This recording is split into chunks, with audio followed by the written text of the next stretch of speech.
అందరికీ నమస్కారం అండి. ఎలా ఉన్నారు మీరంతా? నేనైతే చాలా బాగున్నాను. అలాగే మీకందరికీ మా ఛానల్కి స్వాగతం. కల్పనాదేవి కలం పేరుతో గాయత్రీదేవి గారు రచించినటువంటి జ్ఞానోదయం నవల 29వ భాగాన్ని చదువుతున్నాను.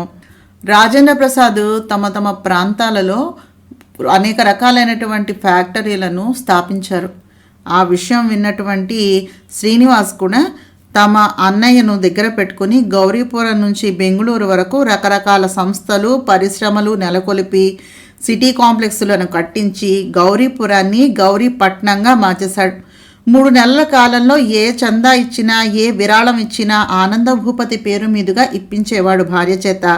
దానివల్ల పూర్ణాంబికకు కూడా పరపతి గౌరవం గుర్తింపు అనేవి వచ్చేసాయి.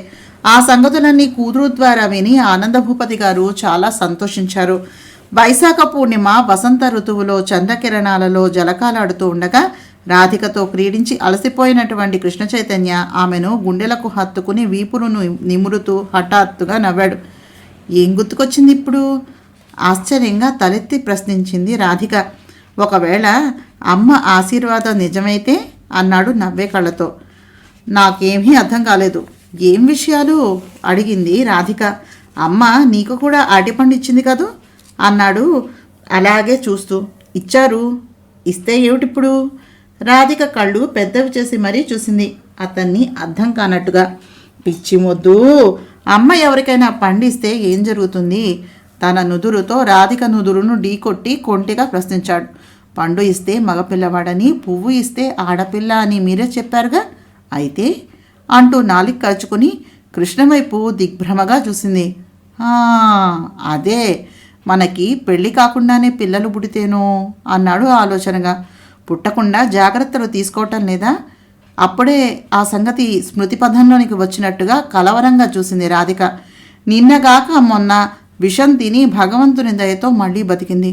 ఇప్పుడు ఇలాంటి అవస్థ కూడా వస్తే పద్మాంబికతోటి ఏం పేచి వస్తుందో భగవంతుడా! రాధిక గుండెలు భయంతో జలధరించాయి. నేను నీ దగ్గర పద్మ దగ్గర జాగ్రత్తలు తీసుకోను. ఇదివరలో అయితే ఆ సంగతి గుర్తు ఉండేది. ఇప్పుడు మీ ఇద్దరికే పరిమితమైనాక వాటి జోలికే పోవటం లేదు. అయినా ఇంకెంతకాలం ఈ అడుగు జీవితాలు? పద్మ ఇది వరకటిలా లేదుగా. పంతాలు పేచీలు లేవు. తుఫాను ముందు సముద్రంలా ఉందో, నిజంగానే మార్పు వచ్చిందో తెలియదు. పిన్ని దురవస్థను చూశాక గంభీరంగా ఉంటుంది. మరి ఏమైనా మనకి పెళ్లి చేసేమని నాన్నగారితో చెప్పాలి అన్నాడు ఆలోచనగా తలను పంకిస్తూ కృష్ణ చైతన్య. రాధిక అదంతా విని మౌనంగా ఉండిపోయింది. వద్దన్నా అతను వినడు. దీని ద్వారా మళ్ళీ ఏ రాద్ధాంతం జరుగుతుందో తెలియదు. సరే, ఆనంద భూపతి పెద్దవారుగా, ఆయన ఆలోచనలేమిటో, భగవంతుని సంకల్పం ఎలా ఉందో, తను నిమిత్త మాత్రురాలు మాత్రమే. ఎలా జరిగేలా రాసిపెట్టి ఉంటే అలాగే జరుగుతుంది. దాన్ని ఎవ్వరూ ఆపలేరు మార్చలేరు అనుకోగానే దీర్ఘంగా నిట్టూచింది. సూర్యానికి డ్రైవర్ పని నుంచి పర్సనల్ సెక్రటరీగా ఉద్యోగాన్ని మార్చాడు.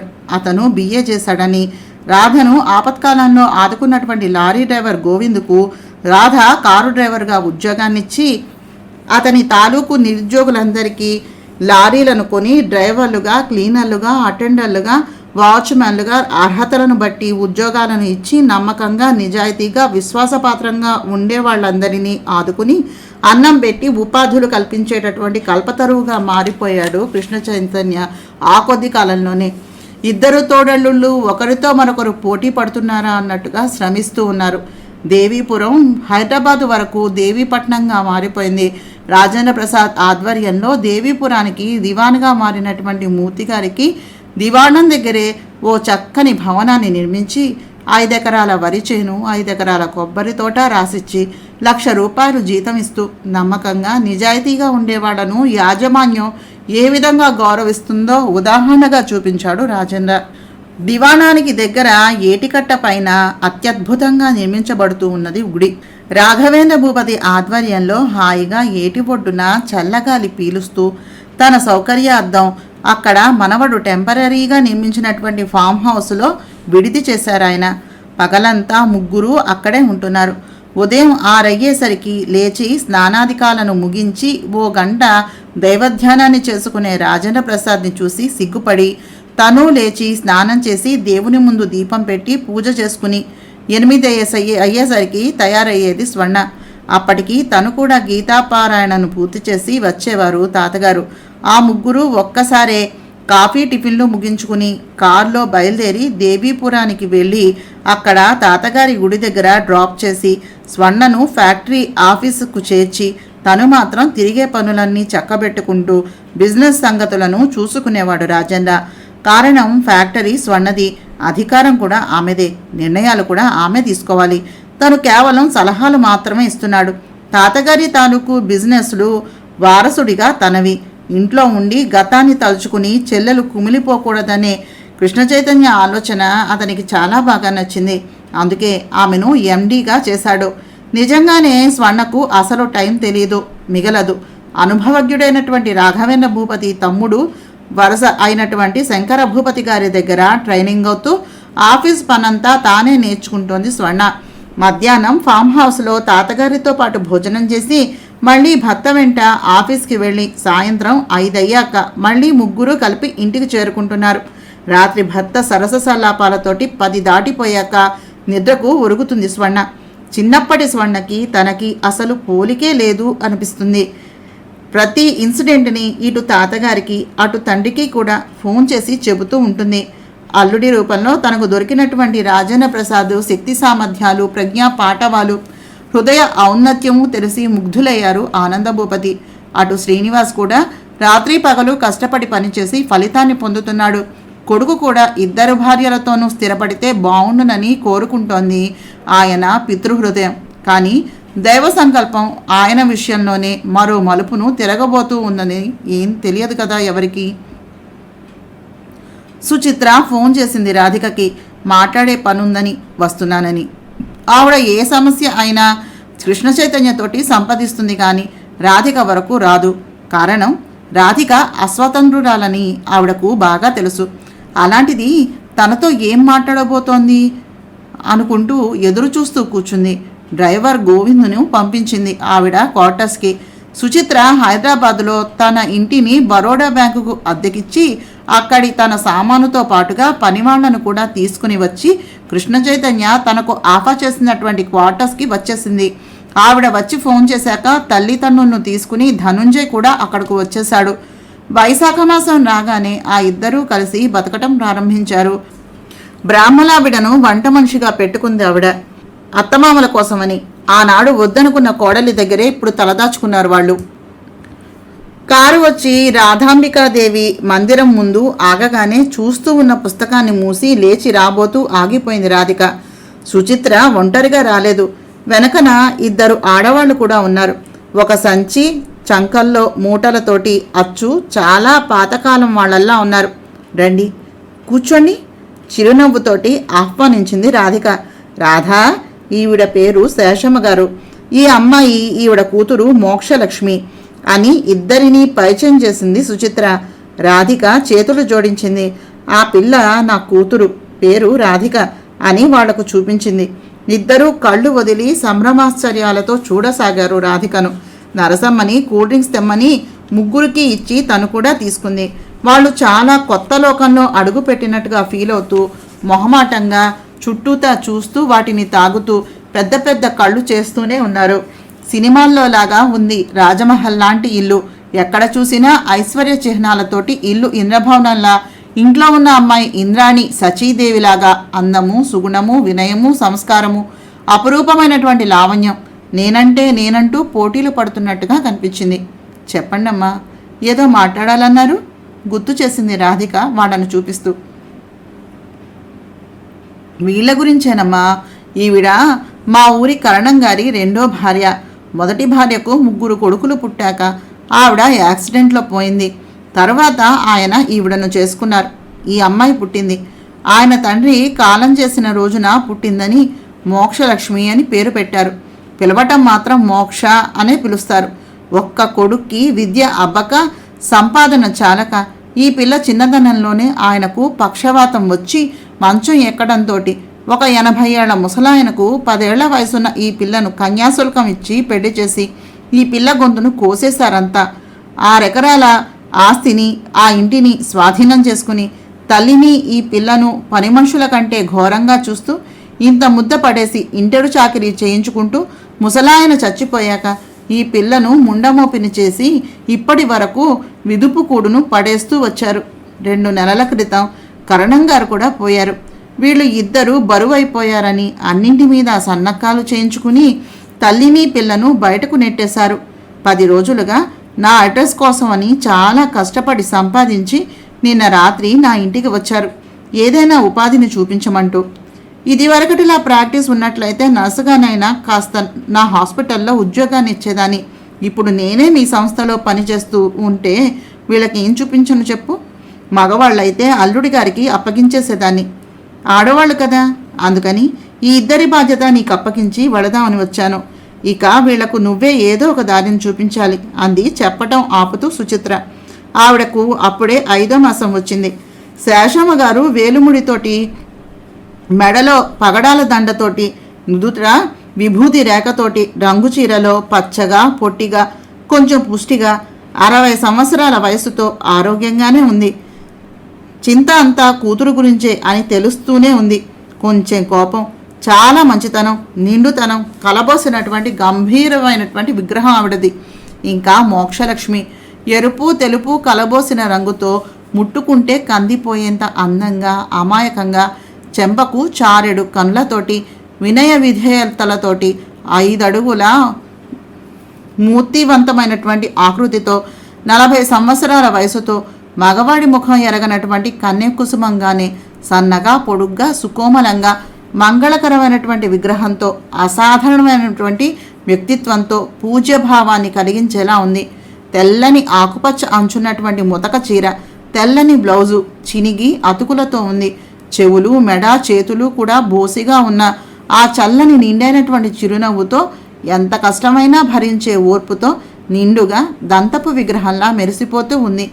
ఆ తల్లి కూతుళ్లను చూడగానే అవ్యాజమైనటువంటి కరుణ వాత్సల్యాలు కలిగాయి రాధికకు. సరేనమ్మా, నువ్వెళ్ళు, నేను కృష్ణ వచ్చాక ఆలోచించి చెప్తాను.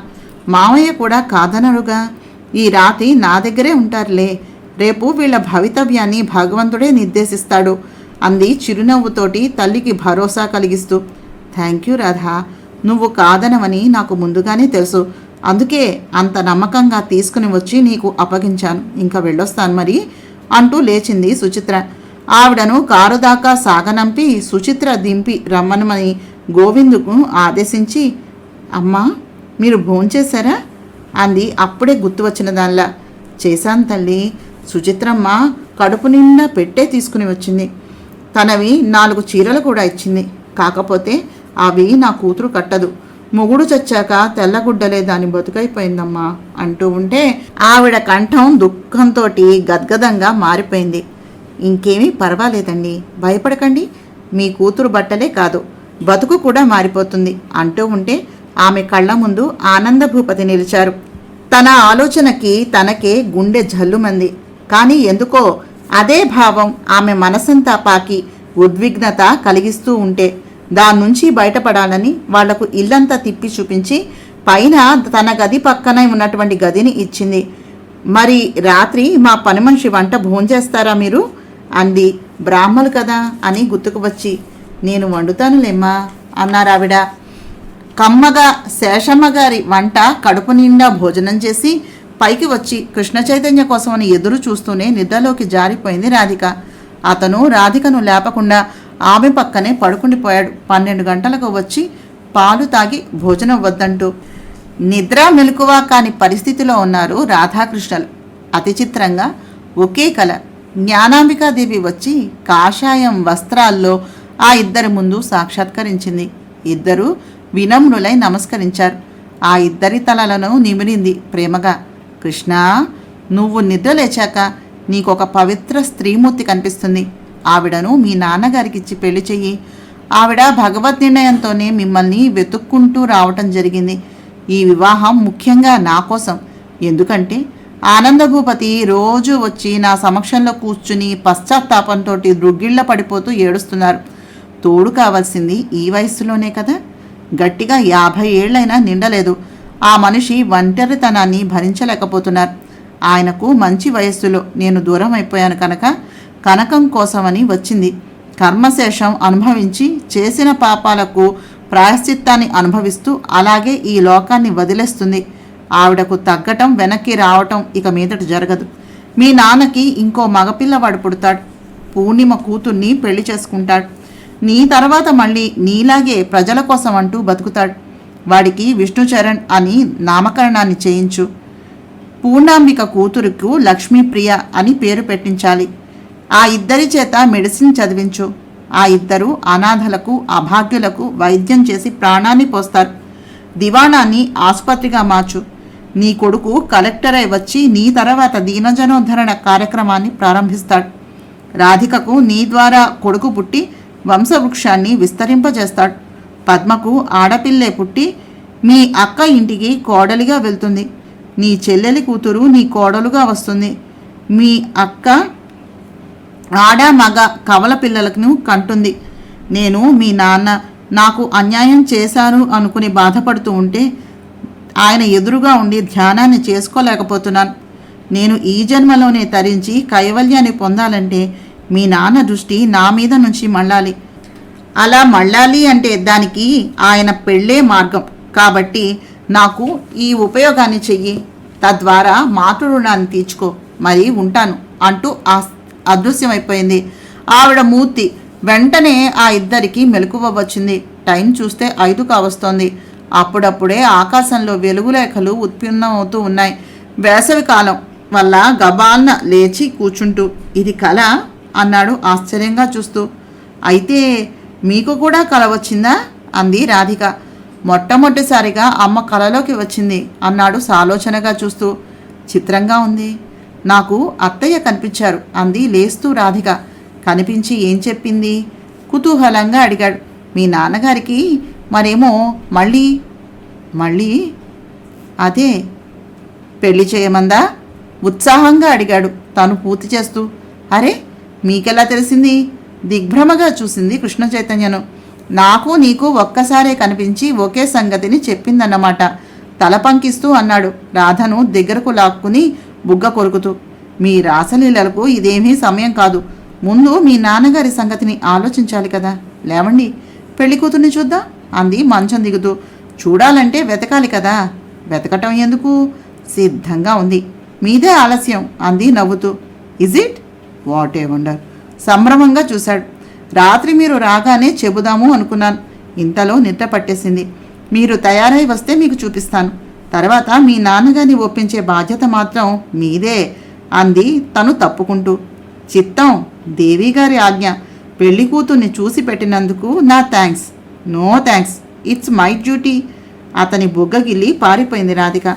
ట్రిమ్గా తయారై వస్తూనే అమ్మాయి ఎక్కడా కుతూహలంగా అడిగాడు. భావనలోనే తల్లిగా స్వీకరించిన అతని సుగుణానికి మనస్సులోనే అభినందిస్తూ పెరటి వైపుకు తీసుకుని వెళ్ళింది. అక్కడ శేషమ్మ గారు తులసి పూజ చేసుకుంటూ ఉంటే పువ్వులు మాల కడుతూ చూస్తోంది మోక్షలక్ష్మి. ఆ ఇద్దరినీ చూపించి గత సాయంత్రం తల్లి వచ్చి ఆ ఇద్దరి బాధ్యత తనకు అప్పగించిన వెళ్ళినటువంటి సంగతిని చెప్పేసింది రాధిక కృష్ణతోటి. చెవులు రాధిక మాటలను ఆలకిస్తూ ఉన్నా అతని కళ్ళు మోక్షలక్ష్మిని శ్రద్ధాశక్తులతోటి పరిశీలించాయి. తండ్రి పక్కన చిన్నప్పటి తల్లిలాగానే సాక్షాత్కరించింది అతని కళ్లకు. మాతృమమత, గౌరవం, ఏదో చెప్పలేని ఆత్మీయతా పాసాలు చోటు చేసుకున్నాయి తన హృదయంలో. తల్లి చెప్పినట్టుగా ఆ స్త్రీమూర్తిలో పవిత్రత మాత్రమే కనిపిస్తోంది. ఏనాడు కనకమ్మను చూస్తే కలగనటువంటి అభిమానం, అనురాగం, విడదీయరాని బంధం వేస్తూ ఉన్నట్టుగా అనిపించింది. అతని కళ్ళు రాధిక వైపు తిరిగాయి. ఏమిటి అడిగింది రాధిక. అసలు ఆవిడకు ఇష్టమో కాదో తెలుసుకోకుండా నాన్నగారికి చెప్పడం ఎలాగా? ఆ బాధ్యత నాకు వదిలేసి మీరు ఆయన సంగతిని ఆలోచించండి. అత్తయ్య చెప్పాక దానికి తిరుగేముంటుంది అంది నమ్మకంగా రాధిక. అవును కదూ, ఇది మా అమ్మ తలపెట్టిన కార్యక్రమం, దైవ ఘటన. మనం నిమిత్త మాత్రులం మాత్రమే. మన ప్రయత్నాన్ని మనం చేద్దాం. ఆయన్ని ఫలహారానికి వచ్చేయమంటాను, రెడీ చేయించు అనేసి ఫోన్ తీసి తండ్రికి కాల్ చేశాడు. హలో కృష్ణ, ఏమిటి ఇంత ఉదయాన్నే ఈ వేళ నేను గుర్తుకొచ్చాను? నవ్వుతూ ప్రశ్నించారు ఆనంద భూపతి కొడుకు ఫోన్ కాల్ చూసినటువంటి సంతోషంతో. మీతోటి కొంచెం పర్సనల్గా మాట్లాడాలి నాన్న అన్నాడు కృష్ణ చైతన్య. ఏ నాన్న, కొంపతీసి పద్మతో మళ్ళీ గొడవ పడ్డావా? ఆయన కంగారు పడ్డారు. అదేమీ కాదు నాన్న. అమ్మయ్య, అయితే ఇంకేమిటి? ఆఫీసు వ్యవహారమా? కాదు. మరి అసలు నువ్వెక్కడున్నావు? రాధామందిరంలో. Thank God. అయితే రా. మీరే రండి. నేను రావాలా? దేనికి?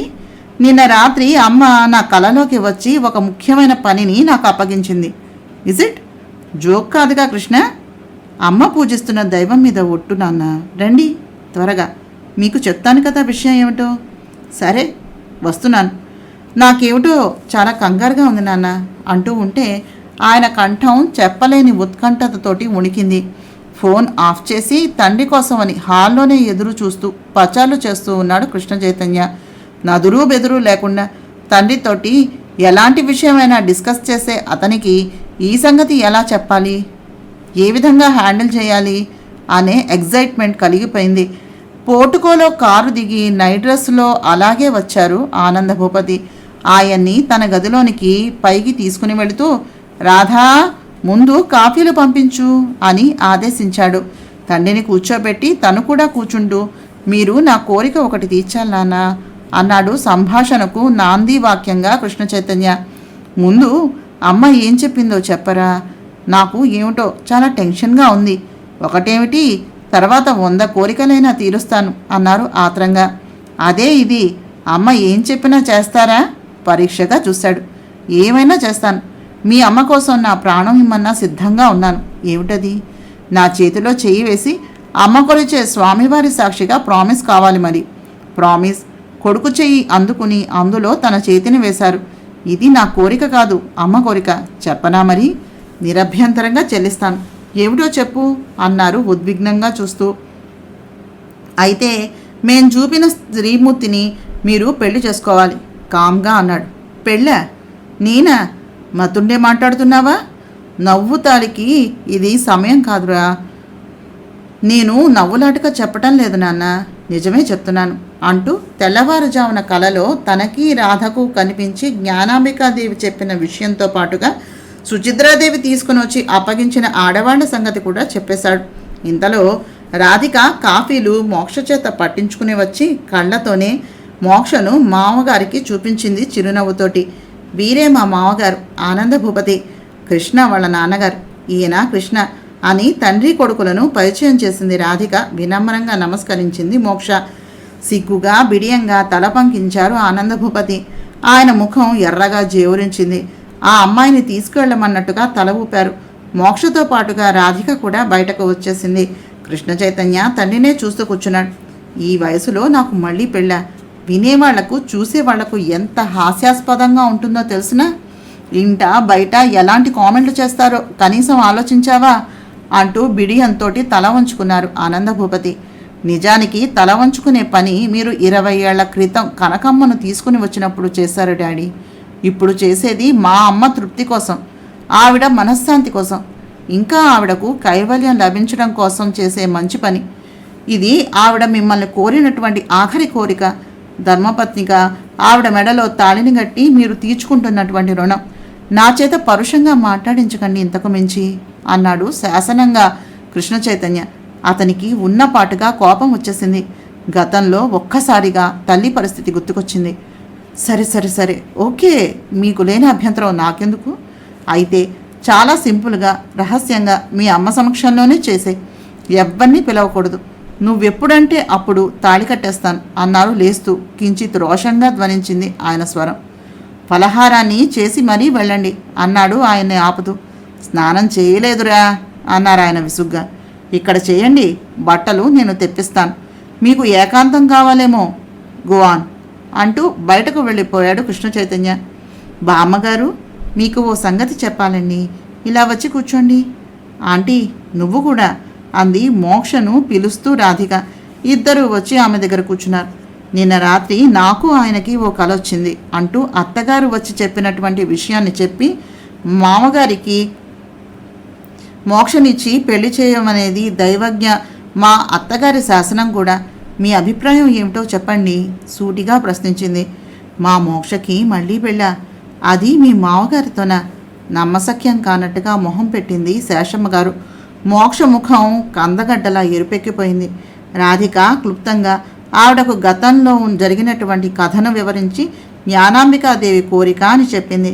కనకమ్మ పిచ్చాసుపత్రి పాలవటం కూడా సారాంశంగా వివరించింది. నా కూతురు నిజంగా ఇంత అదృష్టవంతురాల తల్లి.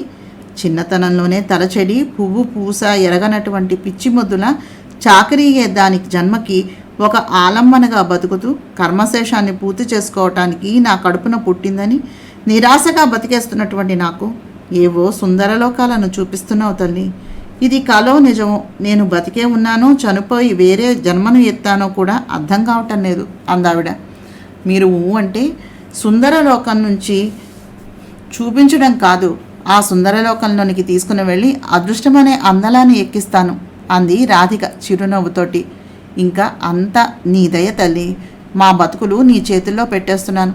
ముఖ్యంగా నా కూతురు జీవితం తీరు చేర్చేటటువంటి బాధ్యత నీదే అంటూ మోక్ష చేతిని రాధిక చేతిలో పెట్టేసిందావిడ. గంగిగోవులా తల వంచుకొని నిలబడిపోయింది మోక్ష. ఏం మాట్లాడాలో అర్థం కాక కనకాంబిక చీరలు నగలు తెప్పించి మోక్షను అలంకరించి ఆ దివ్యమంగళ విగ్రహాన్ని రెప్పవేయకుండా చూడసాగింది రాధిక. తన రూపాన్ని అద్దంలో చూసుకుని అప్రతిభురాలైపోయింది మోక్ష.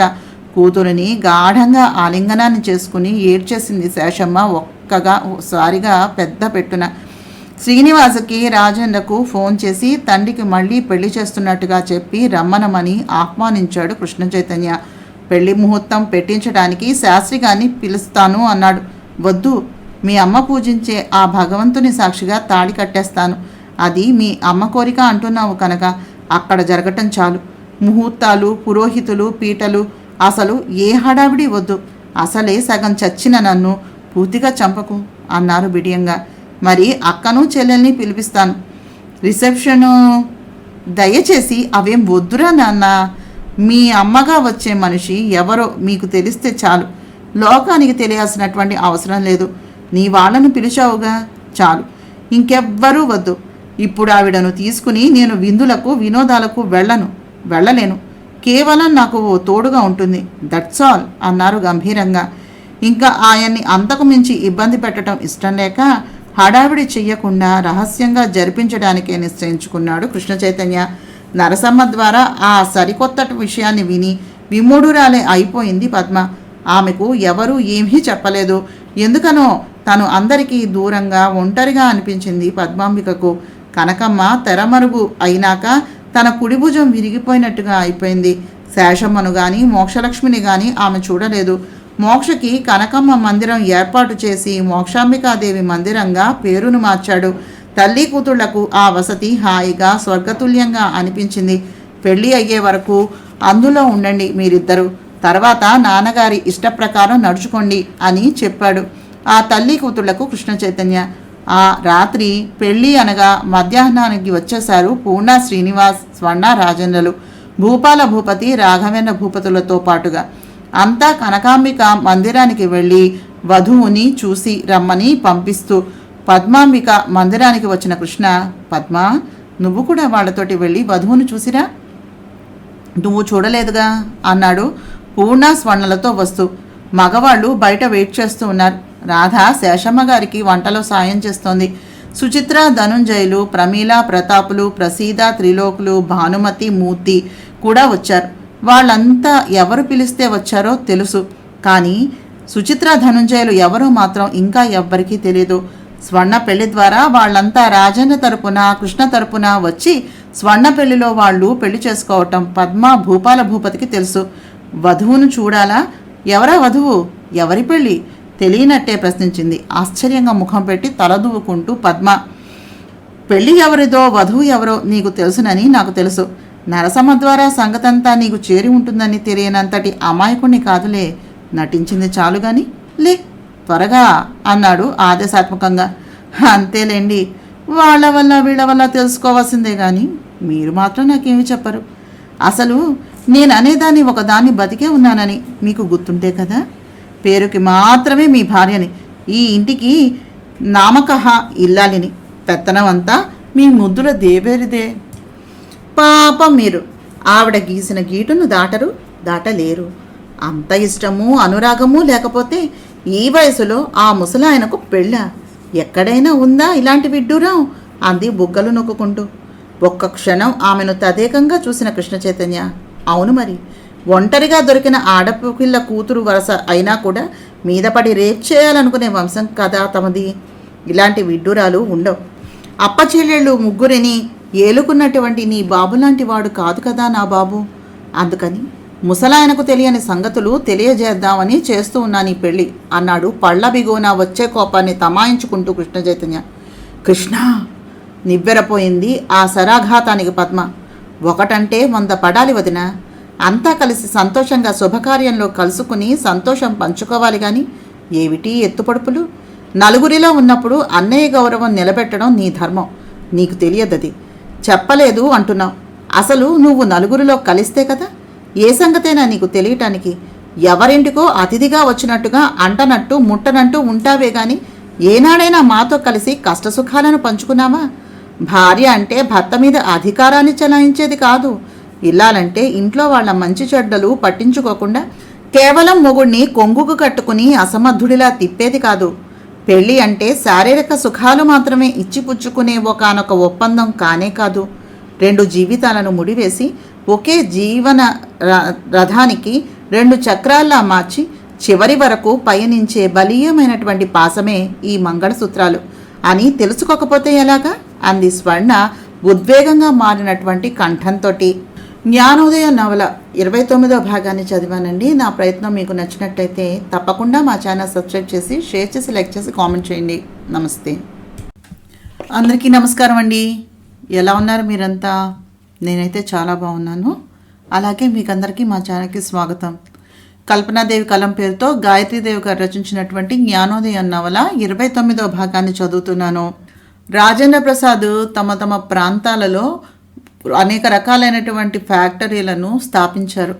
ఆ విషయం విన్నటువంటి శ్రీనివాస్ కూడా తమ అన్నయ్యను దగ్గర పెట్టుకుని గౌరీపురం నుంచి బెంగళూరు వరకు రకరకాల సంస్థలు పరిశ్రమలు నెలకొల్పి సిటీ కాంప్లెక్స్లను కట్టించి గౌరీపురాన్ని గౌరీపట్నంగా మార్చేశాడు. 3 నెలల కాలంలో ఏ చందా ఇచ్చినా ఏ విరాళం ఇచ్చినా ఆనంద భూపతి పేరు మీదుగా ఇప్పించేవాడు భార్య చేత. దానివల్ల పూర్ణాంబికకు కూడా పరపతి గౌరవం గుర్తింపు అనేవి వచ్చేసాయి. ఆ సంగతులన్నీ కూతురు ద్వారా విని ఆనందభూపతి గారు చాలా సంతోషించారు. వైశాఖ పూర్ణిమ వసంత ఋతువులో చంద్రకిరణాలలో జలకాలాడుతూ ఉండగా రాధికతో క్రీడించి అలసిపోయినటువంటి కృష్ణ చైతన్య ఆమెను గుండెలకు హత్తుకుని వీపును నిమురుతూ హఠాత్తుగా నవ్వాడు. ఏం గుర్తుకొచ్చింది ఇప్పుడు? ఆశ్చర్యంగా తలెత్తి ప్రశ్నించింది రాధిక. ఒకవేళ అమ్మ ఆశీర్వాదం నిజమైతే అన్నాడు నవ్వే కళ్ళతో.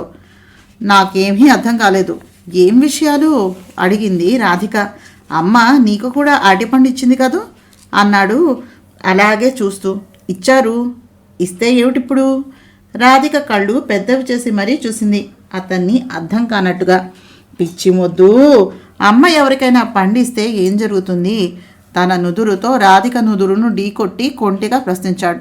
పండు ఇస్తే మగపిల్లవాడని, పువ్వు ఇస్తే ఆడపిల్ల అని మీరే చెప్పారుగా, అయితే అంటూ నాలిక కరుచుకుని కృష్ణ వైపు దిగ్భ్రమగా చూసింది.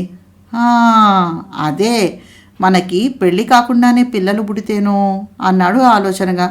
పుట్టకుండా జాగ్రత్తలు తీసుకోవటం లేదా? అప్పుడే ఆ సంగతి స్మృతి పథంలోనికి వచ్చినట్టుగా కలవరంగా చూసింది రాధిక. నిన్నగాక మొన్న విషం తిని భగవంతుని దయతో మళ్ళీ బతికింది. ఇప్పుడు ఇలాంటి అవస్థ కూడా వస్తే పద్మాంబికతోటి ఏం పేచి వస్తుందో భగవంతుడా. రాధిక గుండెలు భయంతో జలధరించాయి. నేను నీ దగ్గర పద్మ దగ్గర జాగ్రత్తలు తీసుకోను. ఇదివరలో అయితే ఆ సంగతి గుర్తు ఉండేది. ఇప్పుడు మీ ఇద్దరికే పరిమితం అయినాక వాటి జోలికే పోవటం లేదు. అయినా ఇంకెంతకాలం ఈ అడుగు జీవితాలు? పద్మ ఇది వరకటిలా లేదుగా. పంతాలు పేచీలు లేవు. తుఫాను ముందు సముద్రంలా ఉందో, నిజంగానే మార్పు వచ్చిందో తెలియదు. పిన్ని దురవస్థను చూశాక గంభీరంగా ఉంటుంది. మరి ఏమైనా మనకి పెళ్లి చేసేమని నాన్నగారితో చెప్పాలి అన్నాడు ఆలోచనగా తలను పంకిస్తూ కృష్ణ చైతన్య. రాధిక అదంతా విని మౌనంగా ఉండిపోయింది. వద్దన్నా అతను వినడు. దీని ద్వారా మళ్ళీ ఏ రాద్ధాంతం జరుగుతుందో తెలియదు. సరే, ఆనంద భూపతి పెద్దవారుగా, ఆయన ఆలోచనలేమిటో, భగవంతుని సంకల్పం ఎలా ఉందో. తాను నిమిత్త మాత్రురాలు మాత్రమే. ఎలా జరిగేలా రాసిపెట్టి ఉంటే అలాగే జరుగుతుంది.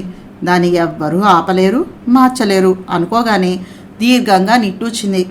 సూర్యానికి డ్రైవర్ పని నుంచి పర్సనల్ సెక్రటరీగా ఉద్యోగాన్ని మార్చాడు.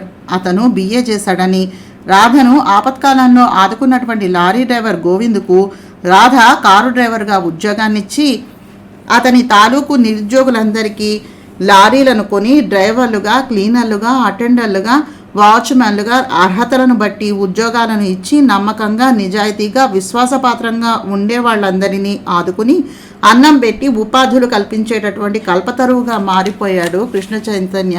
ఆ కొద్ది కాలంలోనే ఇద్దరు తోడళ్ళు ఒకరితో మరొకరు పోటీ పడుతున్నారా అన్నట్టుగా శ్రమిస్తూ ఉన్నారు. దేవీపురం హైదరాబాద్ వరకు దేవీపట్నంగా మారిపోయింది. రాజేంద్ర ప్రసాద్ ఆధ్వర్యంలో దేవీపురానికి దివాన్గా మారినటువంటి మూర్తి గారికి దివాణం దగ్గరే ఓ చక్కని భవనాన్ని నిర్మించి 5 ఎకరాల వరి చేను, 5 ఎకరాల కొబ్బరి తోట రాసిచ్చి ₹1,00,000 జీతం ఇస్తూ నమ్మకంగా, నిజాయితీగా ఉండేవాళ్లను యాజమాన్యం ఏ విధంగా గౌరవిస్తుందో ఉదాహరణగా చూపించాడు రాజేంద్ర. దివాణానికి దగ్గర ఏటికట్ట పైన అత్యద్భుతంగా నిర్మించబడుతూ ఉన్నది గుడి. రాఘవేంద్ర భూపతి ఆధ్వర్యంలో హాయిగా ఏటి ఒడ్డున చల్లగాలి పీలుస్తూ తన సౌకర్యార్థం అక్కడ మనవడు టెంపరీగా నిర్మించినటువంటి ఫామ్ హౌస్లో విడిది చేశారాయన. పగలంతా ముగ్గురు అక్కడే ఉంటున్నారు. ఉదయం 6 అయ్యేసరికి లేచి స్నానాధికాలను ముగించి 1 గంట దైవధ్యానాన్ని చేసుకునే రాజేంద్ర ప్రసాద్ని చూసి సిగ్గుపడి తను లేచి స్నానం చేసి దేవుని ముందు దీపం పెట్టి పూజ చేసుకుని 8 అయ్యేసరికి తయారయ్యేది స్వర్ణ. అప్పటికి తను కూడా గీతాపారాయణను పూర్తి చేసి వచ్చేవారు తాతగారు. ఆ ముగ్గురు ఒక్కసారే కాఫీ టిఫిన్లు ముగించుకుని కారులో బయలుదేరి దేవీపురానికి వెళ్ళి అక్కడ తాతగారి గుడి దగ్గర డ్రాప్ చేసి స్వర్ణను ఫ్యాక్టరీ ఆఫీసుకు చేర్చి తను మాత్రం తిరిగే పనులన్నీ చక్కబెట్టుకుంటూ బిజినెస్ సంగతులను చూసుకునేవాడు రాజేంద్ర. కారణం ఫ్యాక్టరీ స్వర్ణది, అధికారం కూడా ఆమెదే, నిర్ణయాలు కూడా ఆమె తీసుకోవాలి. తను కేవలం సలహాలు మాత్రమే ఇస్తున్నాడు. తాతగారి తాలూకు బిజినెస్లు వారసుడిగా తనవి. ఇంట్లో ఉండి గతాన్ని తలుచుకుని చెల్లెలు కుమిలిపోకూడదనే కృష్ణ చైతన్య ఆలోచన అతనికి చాలా బాగా నచ్చింది. అందుకే ఆమెను MDగా చేశాడు. నిజంగానే స్వర్ణకు అసలు టైం తెలియదు, మిగలదు. అనుభవజ్ఞుడైనటువంటి రాఘవేంద్ర భూపతి తమ్ముడు వరస అయినటువంటి శంకర భూపతి గారి దగ్గర ట్రైనింగ్ అవుతూ ఆఫీస్ పనంతా తానే నేర్చుకుంటోంది స్వర్ణ. మధ్యాహ్నం ఫామ్ హౌస్లో తాతగారితో పాటు భోజనం చేసి మళ్ళీ భర్త వెంట ఆఫీస్కి వెళ్ళి సాయంత్రం 5 అయ్యాక మళ్ళీ ముగ్గురు కలిపి ఇంటికి చేరుకుంటున్నారు. రాత్రి భర్త సరస సల్లాపాలతోటి 10 దాటిపోయాక నిద్రకు ఒరుగుతుంది స్వర్ణ. చిన్నప్పటి స్వర్ణకి తనకి అసలు పోలికే లేదు అనిపిస్తుంది. ప్రతి ఇన్సిడెంట్ని ఇటు తాతగారికి అటు తండ్రికి కూడా ఫోన్ చేసి చెబుతూ ఉంటుంది. అల్లుడి రూపంలో తనకు దొరికినటువంటి రాజేంద్ర ప్రసాద్ శక్తి సామర్థ్యాలు, ప్రజ్ఞా పాఠవాలు, హృదయ ఔన్నత్యము తెలిసి ముగ్ధులయ్యారు ఆనందభూపతి. అటు శ్రీనివాస్ కూడా రాత్రి పగలు కష్టపడి పనిచేసి ఫలితాన్ని పొందుతున్నాడు. కొడుకు కూడా 2 భార్యలతోనూ స్థిరపడితే బావుండునని కోరుకుంటోంది ఆయన పితృహృదయం. కానీ దైవ సంకల్పం ఆయన విషయంలోనే మరో మలుపును తిరగబోతూ ఉందని ఏం తెలియదు కదా ఎవరికి. సుచిత్ర ఫోన్ చేసింది రాధికకి. మాట్లాడే పనుందని వస్తున్నానని. ఆవిడ ఏ సమస్య అయినా కృష్ణ చైతన్యతోటి సంపాదిస్తుంది కానీ రాధిక వరకు రాదు. కారణం రాధిక అస్వతంత్రురాలని ఆవిడకు బాగా తెలుసు. అలాంటిది తనతో ఏం మాట్లాడబోతోంది అనుకుంటూ ఎదురు చూస్తూ కూర్చుంది. డ్రైవర్ గోవిందును పంపించింది ఆవిడ క్వార్టర్స్కి. సుచిత్ర హైదరాబాద్లో తన ఇంటిని బరోడా బ్యాంకుకు అద్దెకిచ్చి అక్కడి తన సామానుతో పాటుగా పనివాళ్లను కూడా తీసుకుని వచ్చి కృష్ణ చైతన్య తనకు ఆఫర్ చేసినటువంటి క్వార్టర్స్కి వచ్చేసింది. ఆవిడ వచ్చి ఫోన్ చేశాక తల్లిదండ్రులను తీసుకుని ధనుంజయ్ కూడా అక్కడకు వచ్చేశాడు. వైశాఖ మాసం రాగానే ఆ ఇద్దరూ కలిసి బతకటం ప్రారంభించారు. బ్రాహ్మలావిడను వంట మనిషిగా పెట్టుకుంది ఆవిడ, అత్తమామల కోసమని. ఆనాడు వద్దనుకున్న కోడలి దగ్గరే ఇప్పుడు తలదాచుకున్నారు వాళ్ళు.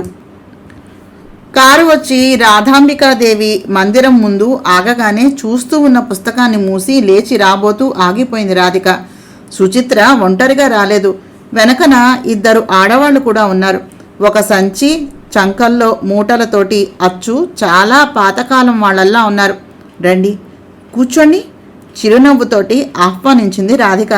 రాధా, ఈవిడ పేరు శేషమ్మ గారు, ఈ అమ్మాయి ఈవిడ కూతురు మోక్షలక్ష్మి అని ఇద్దరినీ పరిచయం చేసింది సుచిత్ర. రాధిక చేతులు జోడించింది. ఆ పిల్ల నా కూతురు, పేరు రాధిక అని వాళ్లకు చూపించింది. ఇద్దరూ కళ్ళు వదిలి సంభ్రమాశ్చర్యాలతో చూడసాగారు రాధికను. నరసమ్మని కూల్ డ్రింక్స్ తెమ్మని ముగ్గురికి ఇచ్చి తను కూడా తీసుకుంది. వాళ్ళు చాలా కొత్త లోకంలో అడుగు పెట్టినట్టుగా ఫీల్ అవుతూ మొహమాటంగా చుట్టూతా చూస్తూ వాటిని తాగుతూ పెద్ద పెద్ద కళ్ళు చేస్తూనే ఉన్నారు. సినిమాల్లో లాగా ఉంది రాజమహల్ లాంటి ఇల్లు. ఎక్కడ చూసినా ఐశ్వర్య చిహ్నాలతోటి ఇల్లు ఇంద్రభవనంలా. ఇంట్లో ఉన్న అమ్మాయి ఇంద్రాణి సచీదేవిలాగా అందము, సుగుణము, వినయము, సంస్కారము, అపురూపమైనటువంటి లావణ్యం.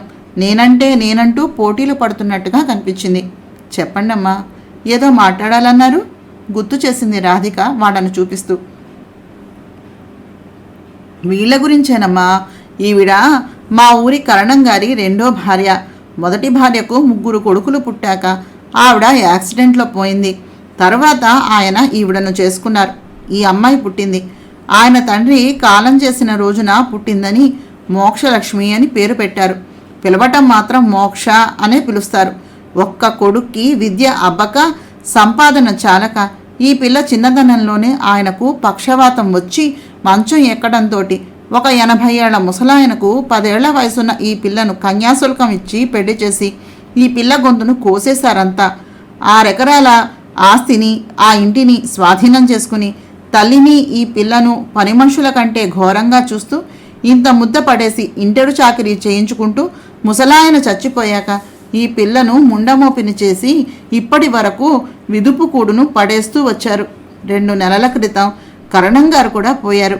వీళ్ళు ఇద్దరూ బరువైపోయారని అన్నింటి మీద సన్నక్కాలు చేయించుకుని తల్లిని పిల్లను బయటకు నెట్టేశారు. 10 రోజులుగా నా అడ్రస్ కోసమని చాలా కష్టపడి సంపాదించి నిన్న రాత్రి నా ఇంటికి వచ్చారు, ఏదైనా ఉపాధిని చూపించమంటూ. ఇదివరకటిలా ప్రాక్టీస్ ఉన్నట్లయితే నర్సుగానైనా కాస్త నా హాస్పిటల్లో ఉద్యోగాన్ని ఇచ్చేదాన్ని. ఇప్పుడు నేనే మీ సంస్థలో పనిచేస్తూ ఉంటే వీళ్ళకి ఏం చూపించను చెప్పు? మగవాళ్ళైతే అల్లుడి గారికి అప్పగించేసేదాన్ని. ఆడవాళ్ళు కదా, అందుకని ఈ ఇద్దరి బాధ్యత నీకు అప్పగించి వెళదామని వచ్చాను. ఇక వీళ్లకు నువ్వే ఏదో ఒక దారిని చూపించాలి అంది చెప్పటం ఆపుతూ సుచిత్ర. ఆవిడకు అప్పుడే 5వ మాసం వచ్చింది. శేషమ్మ గారు వేలుముడితోటి, మెడలో పగడాల దండతోటి, నుదుట విభూతి రేఖతోటి, రంగు చీరలో పచ్చగా పొట్టిగా కొంచెం పుష్టిగా 60 సంవత్సరాల వయసుతో ఆరోగ్యంగానే ఉంది. చింత అంతా కూతురు గురించే అని తెలుస్తూనే ఉంది. కొంచెం కోపం, చాలా మంచితనం, నిండుతనం కలబోసినటువంటి గంభీరమైనటువంటి విగ్రహం ఆవిడది. ఇంకా మోక్షలక్ష్మి ఎరుపు తెలుపు కలబోసిన రంగుతో ముట్టుకుంటే కందిపోయేంత అందంగా అమాయకంగా, చెంపకు 4 కన్నులతోటి, వినయ విధేయతలతోటి, 5 అడుగుల మూర్తివంతమైనటువంటి ఆకృతితో, 40 సంవత్సరాల వయసుతో, మగవాడి ముఖం ఎరగనటువంటి కన్య కుసుమంగానే సన్నగా పొడుగ్గా సుకోమలంగా మంగళకరమైనటువంటి విగ్రహంతో, అసాధారణమైనటువంటి వ్యక్తిత్వంతో పూజ్యభావాన్ని కలిగించేలా ఉంది. తెల్లని ఆకుపచ్చ అంచున్నటువంటి ముతక చీర, తెల్లని బ్లౌజు చినిగి అతుకులతో ఉంది. చెవులు, మెడ, చేతులు కూడా బోసిగా ఉన్న ఆ చల్లని నిండైనటువంటి చిరునవ్వుతో, ఎంత కష్టమైనా భరించే ఓర్పుతో నిండుగా దంతపు విగ్రహంలా మెరిసిపోతూ ఉంది. ఆ తల్లి కూతుళ్లను చూడగానే అవ్యాజమైనటువంటి కరుణ, వాత్సల్యాలు కలిగాయి రాధికకు. సరేనమ్మా, నువ్వెళ్ళు, నేను కృష్ణ వచ్చాక ఆలోచించి చెప్తాను. మామయ్య కూడా కాదనరుగా. ఈ రాత్రి నా దగ్గరే ఉంటారులే. రేపు వీళ్ళ భవితవ్యాన్ని భగవంతుడే నిర్దేశిస్తాడు అంది చిరునవ్వుతోటి తల్లికి భరోసా కలిగిస్తూ. థ్యాంక్ యూ రాధా, నువ్వు కాదనవని నాకు ముందుగానే తెలుసు. అందుకే అంత నమ్మకంగా తీసుకుని వచ్చి నీకు అప్పగించాను. ఇంకా వెళ్ళొస్తాను మరి అంటూ లేచింది సుచిత్ర. ఆవిడను కారు దాకా సాగనంపి సుచిత్ర దింపి రమ్మనమని గోవిందుకు ఆదేశించి, అమ్మా మీరు భోంచేశారా అంది అప్పుడే గుర్తు వచ్చిన దానిలా. చేశాను తల్లి. సుచిత్రమ్మ కడుపు నిండా పెట్టే తీసుకుని వచ్చింది. తనవి 4 చీరలు కూడా ఇచ్చింది. కాకపోతే అవి నా కూతురు కట్టదు. మొగుడు చచ్చాక తెల్లగుడ్డలే దాని బతుకైపోయిందమ్మా అంటూ ఉంటే ఆవిడ కంఠం దుఃఖంతో గద్గదంగా మారిపోయింది. ఇంకేమీ పర్వాలేదండి, భయపడకండి, మీ కూతురు బట్టలే కాదు బతుకు కూడా మారిపోతుంది అంటూ ఉంటే ఆమె కళ్ళ ముందు ఆనందభూపతి నిలిచారు. తన ఆలోచనకి తనకే గుండె జల్లుమంది. కానీ ఎందుకో అదే భావం ఆమె మనసంతా పాకి ఉద్విగ్నత కలిగిస్తూ ఉంటే దాని నుంచి బయటపడాలని వాళ్లకు ఇల్లంతా తిప్పి చూపించి పైన తన గది పక్కనే ఉన్నటువంటి గదిని ఇచ్చింది. మరి రాత్రి మా పని మనిషి వంట భోంచేస్తారా మీరు అంది. బ్రాహ్మలు కదా అని గుర్తుకు వచ్చి, నేను వండుతానులేమ్మా అన్నారావిడ. కమ్మగా శేషమ్మ గారి వంట కడుపు నిండా భోజనం చేసి పైకి వచ్చి కృష్ణ చైతన్య కోసమని ఎదురు చూస్తూనే నిద్రలోకి జారిపోయింది రాధిక. అతను రాధికను లేపకుండా ఆమె పక్కనే పడుకుండిపోయాడు. 12 గంటలకు వచ్చి పాలు తాగి భోజనం వద్దంటూ. నిద్ర మెలకువ కాని పరిస్థితిలో ఉన్నారు రాధాకృష్ణలు. అతి చిత్రంగా ఒకే కల జ్ఞానాంబికాదేవి వచ్చి కాషాయం వస్త్రాల్లో ఆ ఇద్దరి ముందు సాక్షాత్కరించింది. ఇద్దరూ వినమ్రులై నమస్కరించారు. ఆ ఇద్దరి తలలను నిమిరింది ప్రేమగా. కృష్ణ, నువ్వు నిద్ర లేచాక నీకొక పవిత్ర స్త్రీమూర్తి కనిపిస్తుంది. ఆవిడను మీ నాన్నగారికిచ్చి పెళ్లి చెయ్యి. ఆవిడ భగవద్ నిర్ణయంతోనే మిమ్మల్ని వెతుక్కుంటూ రావటం జరిగింది. ఈ వివాహం ముఖ్యంగా నా కోసం. ఎందుకంటే ఆనందభూపతి రోజు వచ్చి నా సమక్షంలో కూర్చుని పశ్చాత్తాపంతో దృగ్గిళ్ళ పడిపోతూ ఏడుస్తున్నారు. తోడు కావాల్సింది ఈ వయస్సులోనే కదా. గట్టిగా 50 ఏళ్లైనా నిండలేదు. ఆ మనిషి ఒంటరితనాన్ని భరించలేకపోతున్నారు. ఆయనకు మంచి వయస్సులో నేను దూరం అయిపోయాను కనుక కనకం కోసమని వచ్చింది. కర్మశేషం అనుభవించి చేసిన పాపాలకు ప్రాయశ్చిత్తాన్ని అనుభవిస్తూ అలాగే ఈ లోకాన్ని వదిలేస్తుంది. ఆవిడకు తగ్గటం వెనక్కి రావటం ఇక మీదట జరగదు. మీ నాన్నకి ఇంకో మగపిల్లవాడు పుడతాడు. పూర్ణిమ కూతుర్ని పెళ్లి చేసుకుంటాడు. నీ తర్వాత మళ్ళీ నీలాగే ప్రజల కోసం అంటూ బతుకుతాడు. వాడికి విష్ణుచరణ్ అని నామకరణాన్ని చేయించు. పూర్ణాంబిక కూతురుకు లక్ష్మీప్రియ అని పేరు పెట్టించాలి. ఆ ఇద్దరి చేత మెడిసిన్ చదివించు. ఆ ఇద్దరు అనాథలకు అభాగ్యులకు వైద్యం చేసి ప్రాణాన్ని పోస్తారు. దివాణాన్ని ఆసుపత్రిగా మార్చు.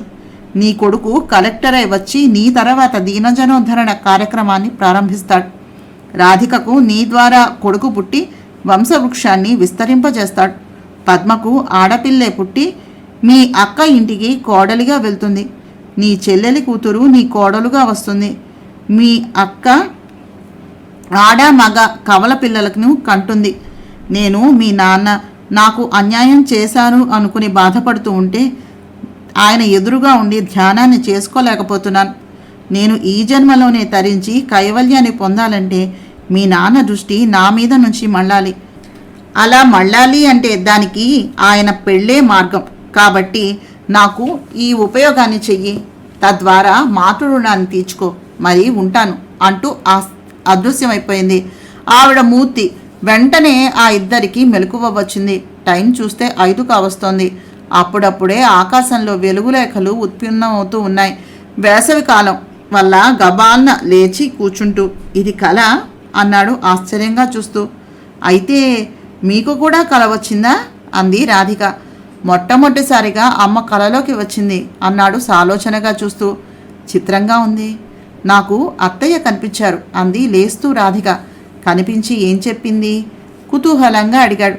మీ నాన్నగారికి మరేమో మళ్ళీ అదే పెళ్లి చేయమందా ఉత్సాహంగా అడిగాడు తను పూర్తి చేస్తూ.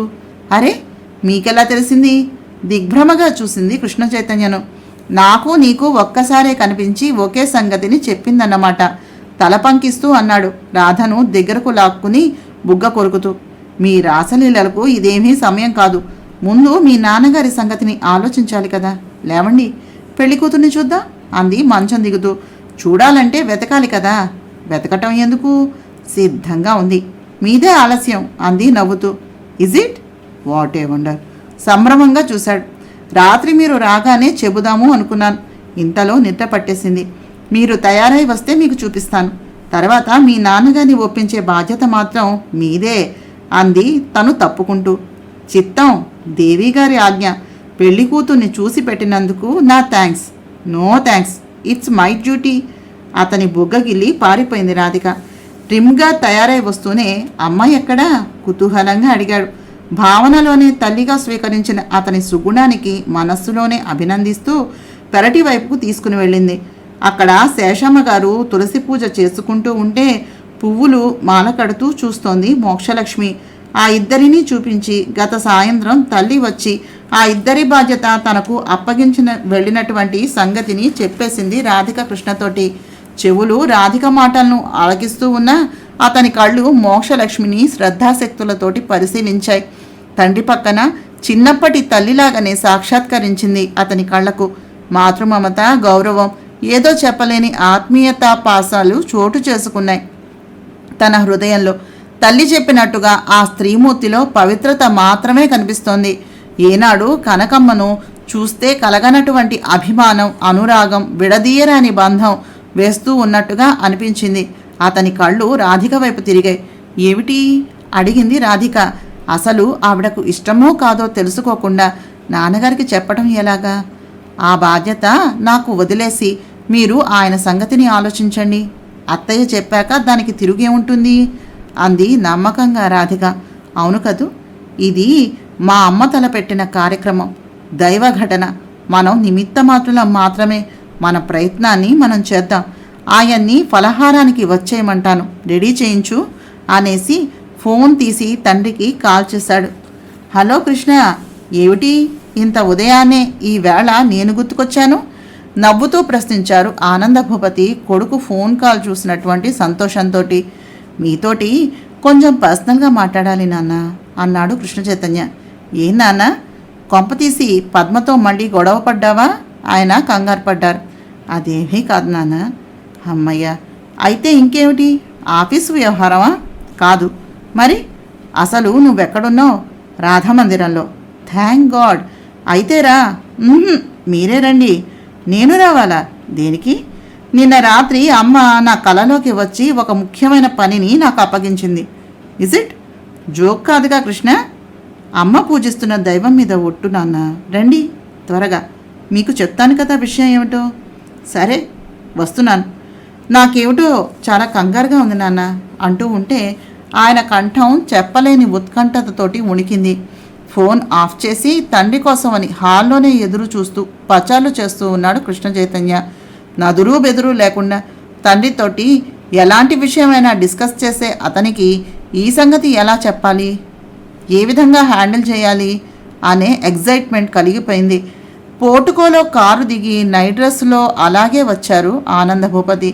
ఆయన్ని తన గదిలోనికి పైకి తీసుకుని వెళుతూ రాధా, ముందు కాఫీలు పంపించు అని ఆదేశించాడు.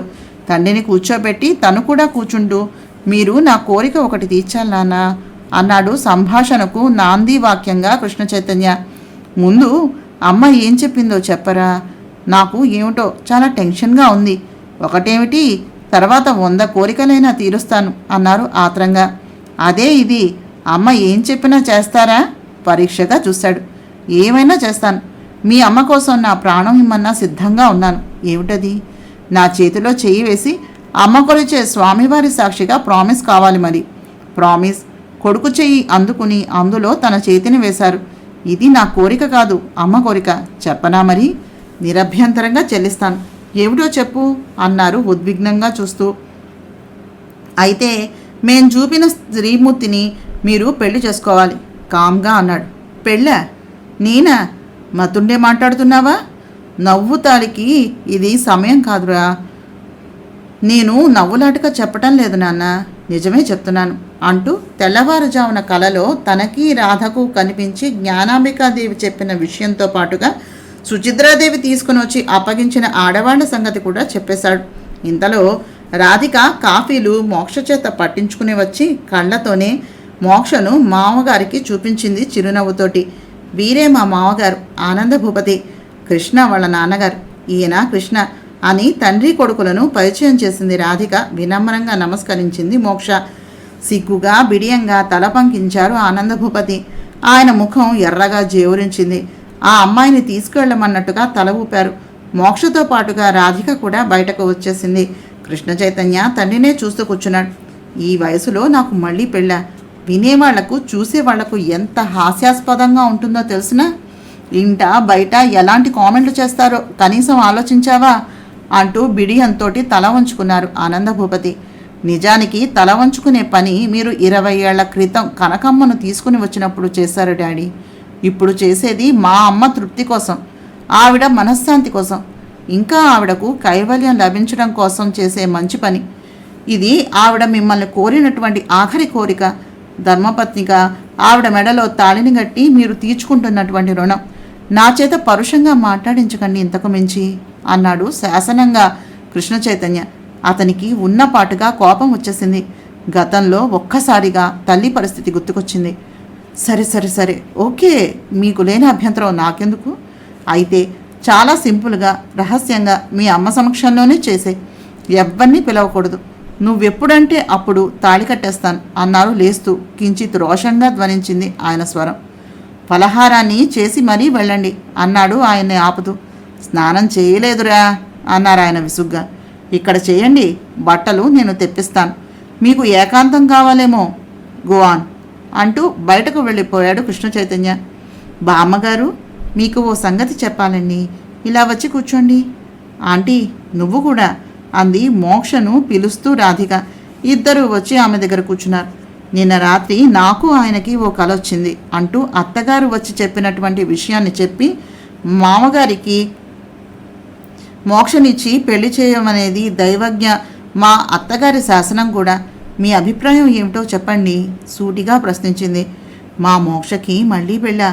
అది మీ మామగారితోనా? నమ్మశక్యం కానట్టుగా మొహం పెట్టింది శేషమ్మగారు. మోక్ష ముఖం కందగడ్డలా ఎరుపెక్కిపోయింది. రాధిక క్లుప్తంగా ఆవిడకు గతంలో జరిగినటువంటి కథను వివరించి జ్ఞానాంబికాదేవి కోరిక అని చెప్పింది. కనకమ్మ పిచ్చాసుపత్రి పాలవటం కూడా సారాంశంగా వివరించింది. నా కూతురు నిజంగా ఇంత అదృష్టవంతురాలా తల్లి? చిన్నతనంలోనే తలచెడి పువ్వు పూస ఎరగనటువంటి పిచ్చి మొద్దుల చాకరీయే దానికి జన్మకి ఒక ఆలంబనగా బతుకుతూ కర్మశేషాన్ని పూర్తి చేసుకోవటానికి నా కడుపున పుట్టిందని నిరాశగా బతికేస్తున్నటువంటి నాకు ఏవో సుందరలోకాలను చూపిస్తున్నావు తల్లి. ఇది కలో నిజమో, నేను బతికే ఉన్నానో చనిపోయి వేరే జన్మను ఎత్తానో కూడా అర్థం కావటం లేదు అందావిడ. మీరు అంటే సుందరలోకం నుంచి చూపించడం కాదు, ఆ సుందరలోకంలోనికి తీసుకుని వెళ్ళి అదృష్టమనే అందలాన్ని ఎక్కిస్తాను అంది రాధిక చిరునవ్వుతోటి. ఇంకా అంతా నీ దయ తల్లి. మా బతుకులు నీ చేతుల్లో పెట్టేస్తున్నాను. ముఖ్యంగా నా కూతురు జీవితం తీరు చేర్చేటటువంటి బాధ్యత నీదే అంటూ మోక్ష చేతిని రాధిక చేతిలో పెట్టేసిందావిడ. గంగిగోవులా తల వంచుకొని నిలబడిపోయింది మోక్ష. ఏం మాట్లాడాలో అర్థం కాక కనకాంబిక చీరలు నగలు తెప్పించి మోక్షను అలంకరించి ఆ దివ్యమంగళ విగ్రహాన్ని రెప్పవేయకుండా చూడసాగింది రాధిక. తన రూపాన్ని అద్దంలో చూసుకుని అప్రతిభురాలైపోయింది మోక్ష. కూతురిని గాఢంగా ఆలింగనాన్ని చేసుకుని ఏడ్చేసింది శేషమ్మ ఒక్కసారిగా పెద్ద పెట్టున. శ్రీనివాసకి రాజేంద్రకు ఫోన్ చేసి తండ్రికి మళ్ళీ పెళ్లి చేస్తున్నట్టుగా చెప్పి రమ్మనమని ఆహ్వానించాడు కృష్ణ చైతన్య. పెళ్లి ముహూర్తం పెట్టించడానికి శాస్త్రి గారిని పిలుస్తాను అన్నాడు. వద్దు, మీ అమ్మ పూజించే ఆ భగవంతుని సాక్షిగా తాళి కట్టేస్తాను. అది మీ అమ్మ కోరిక అంటున్నావు కనుక అక్కడ జరగటం చాలు. ముహూర్తాలు, పురోహితులు, పీటలు అసలు ఏ హడావిడి వద్దు. అసలే సగం చచ్చిన నన్ను పూర్తిగా చంపకు అన్నారు బిడియంగా. మరి అక్కను చెల్లెల్ని పిలిపిస్తాను. రిసెప్షను దయచేసి అవేం వద్దురా నాన్న. మీ అమ్మగా వచ్చే మనిషి ఎవరో మీకు తెలిస్తే చాలు. లోకానికి తెలియాల్సినటువంటి అవసరం లేదు. నీ వాళ్ళను పిలిచావుగా, చాలు. ఇంకెవ్వరూ వద్దు. ఇప్పుడు ఆవిడను తీసుకుని నేను విందులకు వినోదాలకు వెళ్ళలేను. కేవలం నాకు ఓ తోడుగా ఉంటుంది, దట్స్ ఆల్ అన్నారు గంభీరంగా. ఇంకా ఆయన్ని అంతకు మించి ఇబ్బంది పెట్టడం ఇష్టం లేక హడావిడి చెయ్యకుండా రహస్యంగా జరిపించడానికే నిశ్చయించుకున్నాడు కృష్ణ చైతన్య. నరసమ్మ ద్వారా ఆ సరికొత్త విషయాన్ని విని విమూఢురాలే అయిపోయింది పద్మ. ఆమెకు ఎవరూ ఏమీ చెప్పలేదు. ఎందుకనో తను అందరికీ దూరంగా ఒంటరిగా అనిపించింది పద్మాంబికకు. కనకమ్మ తెరమరుగు అయినాక తన కుడి భుజం విరిగిపోయినట్టుగా అయిపోయింది. శేషమ్మను కానీ మోక్షలక్ష్మిని కానీ ఆమె చూడలేదు. మోక్షకి కనకమ్మ మందిరం ఏర్పాటు చేసి మోక్షాంబికాదేవి మందిరంగా పేరును మార్చాడు. తల్లి కూతుళ్లకు ఆ వసతి హాయిగా స్వర్గతుల్యంగా అనిపించింది. పెళ్ళి అయ్యే వరకు అందులో ఉండండి మీరిద్దరూ, తర్వాత నాన్నగారి ఇష్టప్రకారం నడుచుకోండి అని చెప్పాడు. ఆ తల్లి కూతుళ్లకు కృష్ణ చైతన్య. ఆ రాత్రి పెళ్లి అనగా మధ్యాహ్నానికి వచ్చేశారు పూర్ణ శ్రీనివాస్, స్వర్ణ రాజేంద్రలు, భూపాల భూపతి, రాఘవేంద్ర భూపతులతో పాటుగా. అంతా కనకాంబిక మందిరానికి వెళ్ళి వధువుని చూసి రమ్మని పంపిస్తూ పద్మాంబిక మందిరానికి వచ్చిన కృష్ణ, పద్మ, నువ్వు కూడా వాళ్లతోటి వెళ్ళి వధువును చూసిరా. నువ్వు చూడలేదుగా అన్నాడు పూర్ణ స్వర్ణలతో వస్తూ. మగవాళ్ళు బయట వెయిట్ చేస్తూ ఉన్నారు. రాధ శేషమ్మ గారికి వంటలో సాయం చేస్తోంది.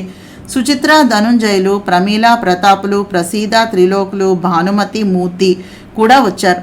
వాళ్ళంతా ఎవరు పిలిస్తే వచ్చారో తెలుసు, కానీ సుచిత్ర, ధనుంజయులు ఎవరో మాత్రం ఇంకా ఎవ్వరికీ తెలియదు. స్వర్ణ పెళ్లి ద్వారా వాళ్ళంతా రాజన్న తరపున, కృష్ణ తరపున వచ్చి స్వర్ణ పెళ్లిలో వాళ్ళు పెళ్లి చేసుకోవటం పద్మ, భూపాల భూపతికి తెలుసు. వధువును చూడాలా? ఎవరా వధువు? ఎవరి పెళ్ళి? తెలియనట్టే ప్రశ్నించింది ఆశ్చర్యంగా ముఖం పెట్టి తలదూవుకుంటూ పద్మ. పెళ్ళి ఎవరిదో, వధువు ఎవరో నీకు తెలుసునని నాకు తెలుసు. నరసమ్మ ద్వారా సంగతంతా నీకు చేరి ఉంటుందని తెలియనంతటి అమాయకుణ్ణి కాదులే. నటించింది చాలు గాని లే త్వరగా అన్నాడు ఆదేశాత్మకంగా. అంతేలేండి, వాళ్ళ వల్ల వీళ్ళ వల్ల తెలుసుకోవాల్సిందే కానీ మీరు మాత్రం నాకేమి చెప్పరు. అసలు నేను అనేదాన్ని ఒకదాన్ని బతికే ఉన్నానని మీకు గుర్తుంటే కదా. పేరుకి మాత్రమే మీ భార్యని, ఈ ఇంటికి నామకహ ఇల్లాలిని. పెత్తనం అంతా మీ ముద్దుల దేవేరిదే.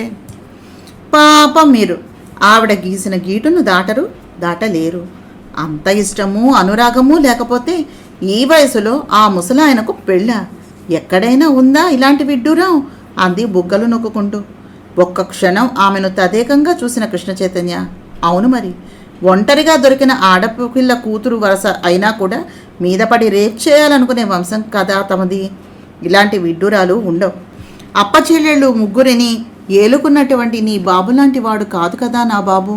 అందుకని ముసలాయనకు తెలియని సంగతులు తెలియజేద్దామని చేస్తూ ఉన్నాను ఈ పెళ్ళి అన్నాడు పళ్ళ బిగువన వచ్చే కోపాన్ని తమాయించుకుంటూ కృష్ణ చైతన్య.